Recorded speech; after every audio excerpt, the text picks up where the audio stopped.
Hi everyone, I'm Shiva, math tutor on Eclassopedia. Eclassopedia is an end-to-end online learning platform developed to make education easily accessible to anyone across the world. It brings together knowledge-seeking students and the subject matter experts onto a single platform. We teach all the international curriculum and we have students in more than 50 countries.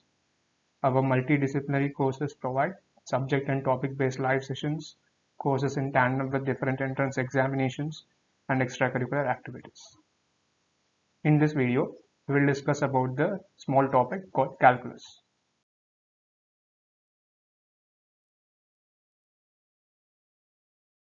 So let us understand the importance of the calculus using a simple example.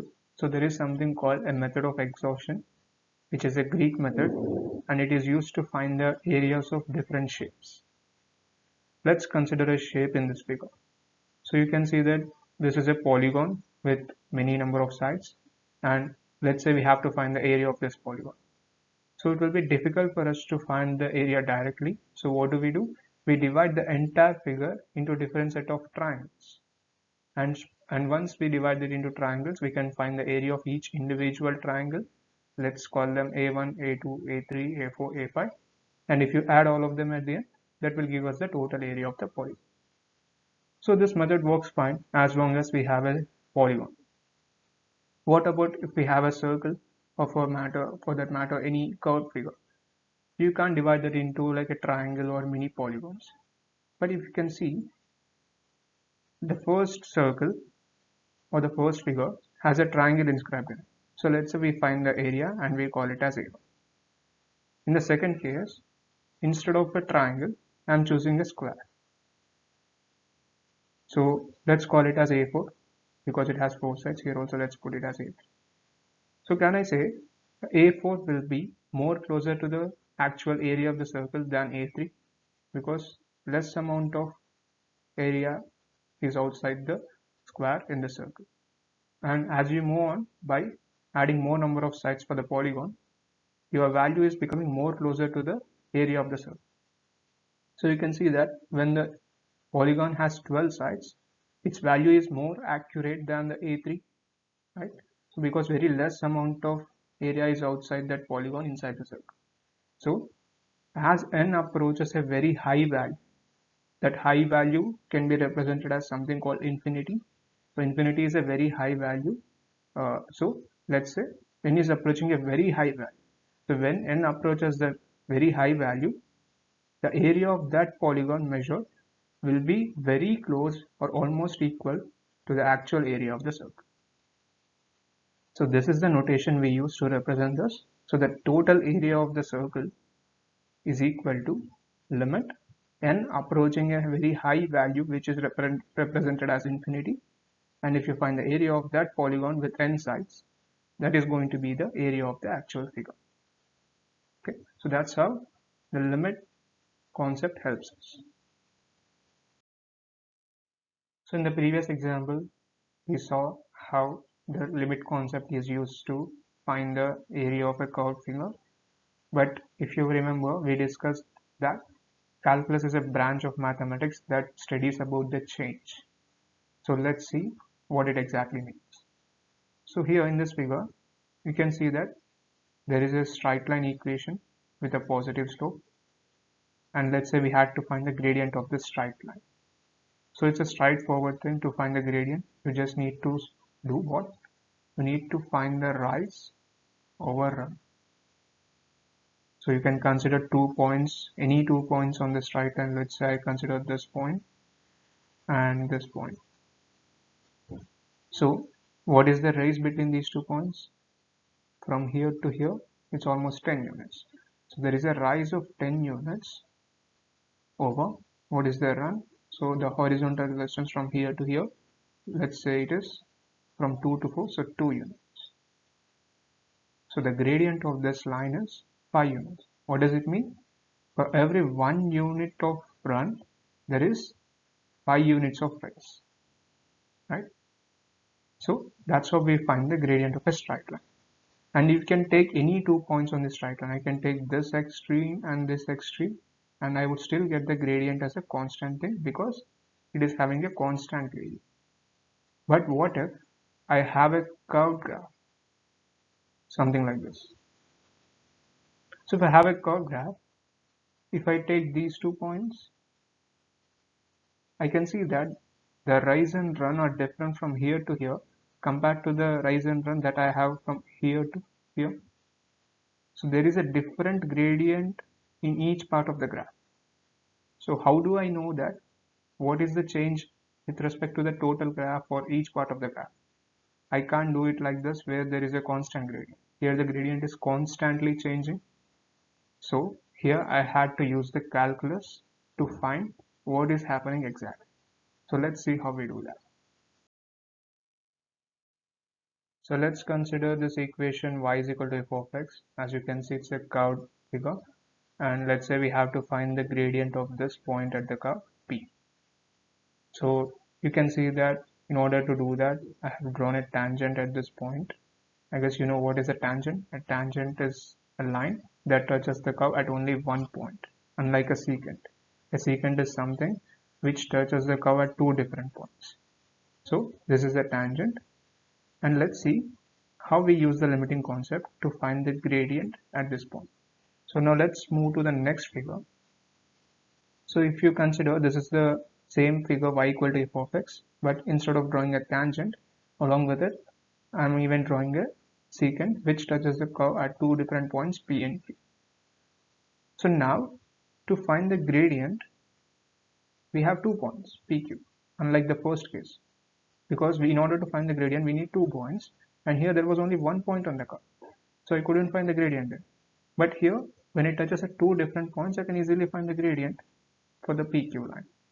So what is gradient? Again, it's the rise over the run. So what is the rise here? So since we assume that the function is y is f of x, let's consider some x coordinates. Let's say the point P has an x coordinate of a, and the point Q has the x coordinate as x. And since the graph is f of x, the y coordinates will become f of a and f of x respectively.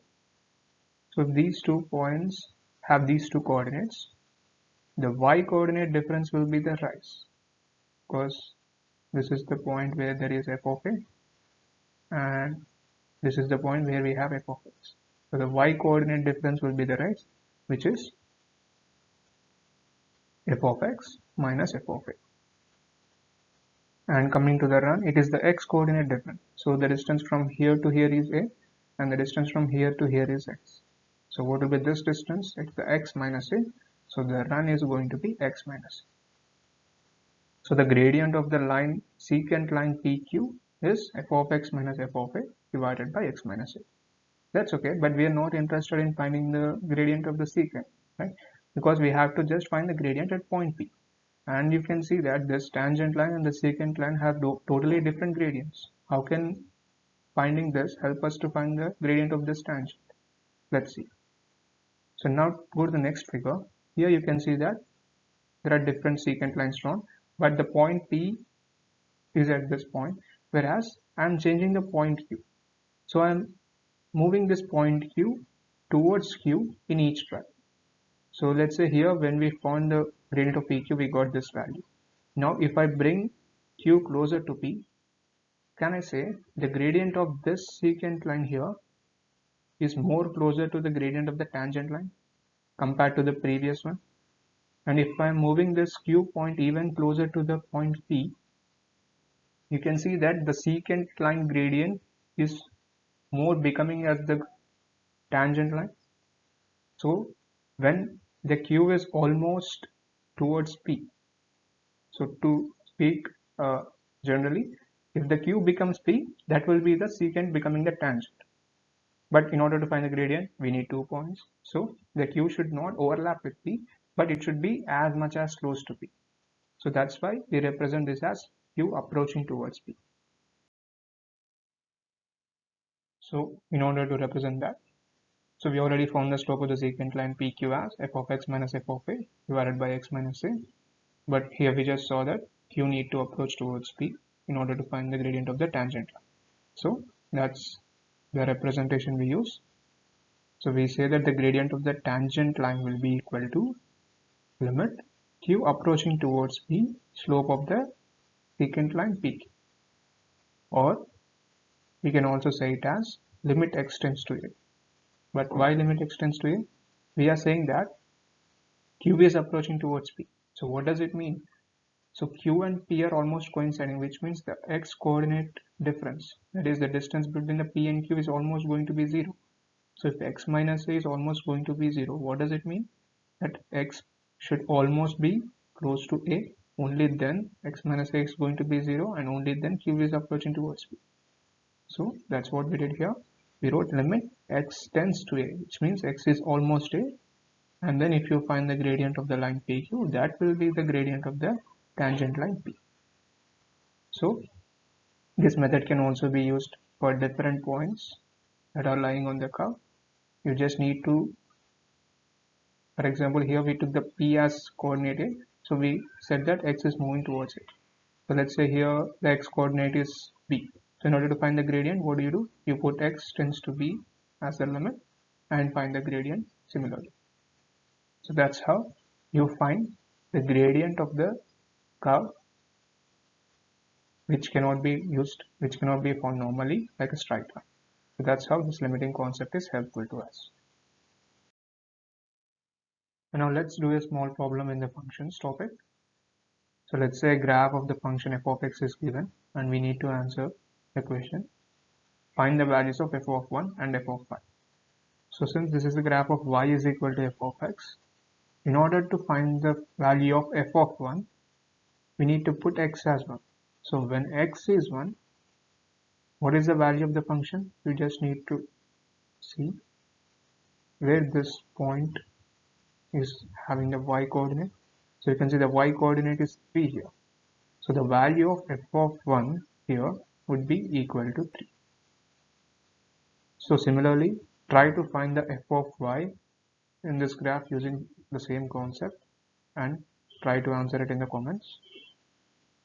And let's say the next question is, what are the domain and range of this function f? So first let's talk about a little bit about the domain and range. Domain is nothing but for a given graph, all the set of possible values of x. That is, what are the x values that you can choose so that the function can be defined. That is called as a domain of the function. And similarly, the range is nothing but corresponding to the x values possible, what are the possible values of y. That is called as the range of this function. So we'll try to explain what is the domain of this function first. So you see that the graph is defined in this particular way, and the x coordinates over which the graph exists is from 0 all the way to 1, 2, 3, 4, 5, 6, 7. So from point 0 to point 7, the graph is defined in this way. So the domain of this function is x less than or equal to 7 and greater than or equal to 0. That is, if you can choose any value of x between these values, I can define the function. That is, if you give me the x value, I can give you the y value. For example, if you give me the x as -1, I don't know what the y is going to be because the function is not defined here. So that doesn't exist in the domain of this function. Similarly, if you take range, so range is nothing but the y values. What are the possible y values? You can see that the graph, lowest limit of this graph is here, which is around -2, and the highest limit is +4. So the range of this function is going to be y less than or equal to 4 and greater than or equal to -2, because these are the upper and lower limits over which this graph is existing, because there is no graph which exists above the point 4 and below the point -2, so they don't figure in the range of this function. So this is how we find the domain and range of a function when a graph of that function is given. So that is the end of the topic. So you can contact if you want to enroll a free demo class over these details. Thank you.